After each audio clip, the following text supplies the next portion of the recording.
பூதப்பாண்டி அருகே உள்ள மண்ணடி மலையடிவார குடியிருப்பு பகுதியில் செவ்வாய்க்கிழமை மாலை ஒரு ஆட்டை மலைப்பாம்பு ஒன்று சுற்றி வளைத்து கொண்டு விழுங்குவதாக அப்பகுதியினர் அலக்கியபாண்டிபுரம் வனத்துறையினருக்கு தகவல் கொடுத்தனர். அதைத் தொடர்ந்து வனச்சரகர் சுப்பிரமணியம், வனவர் ராமலிங்கம் மற்றும் ஊழியர்கள் சம்பவ இடத்திற்கு விரைந்து சென்று பார்த்தனர். அப்போது அந்த மலைப்பாம்பு சுமார் 15 கிலோ எடையுள்ள ஆட்டை விழுங்கியபடி கிடந்ததை கண்டனர். அந்த ஆட்டின் கொம்பு பாம்பின் வயிற்றில் சிக்கி உள்ளே செல்லாததால் பாம்பு திணறியபடி நகர முடியாமல் கிடந்தது. அந்த ராட்சத பாம்பு 26 அடி நீளமும் 45 கிலோ எடையுடனும் காணப்பட்டது. உடனே பொதுமக்கள் உதவியுடன் வனத்துறையினர் அந்த மலைப்பாம்பை தூக்கிய போது அது விழுங்கிய ஆட்டை கக்கிவிட்டது. இதன் பின்னர் அந்த மலைப்பாம்பை வனத்துறையினர் மீட்டு மாராமலையில் அடர்ந்த காட்டு பகுதியில் விட்டனர்.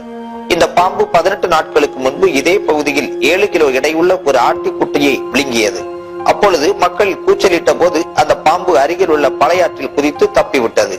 தற்போது அந்த பாம்பு பெரிய ஆட்டை விழுக்க முயன்ற போது அது நகர முடியாமல் சிக்கி மாட்டிக்கொண்டது குறிப்பிடத்தக்கது. கொஞ்சம்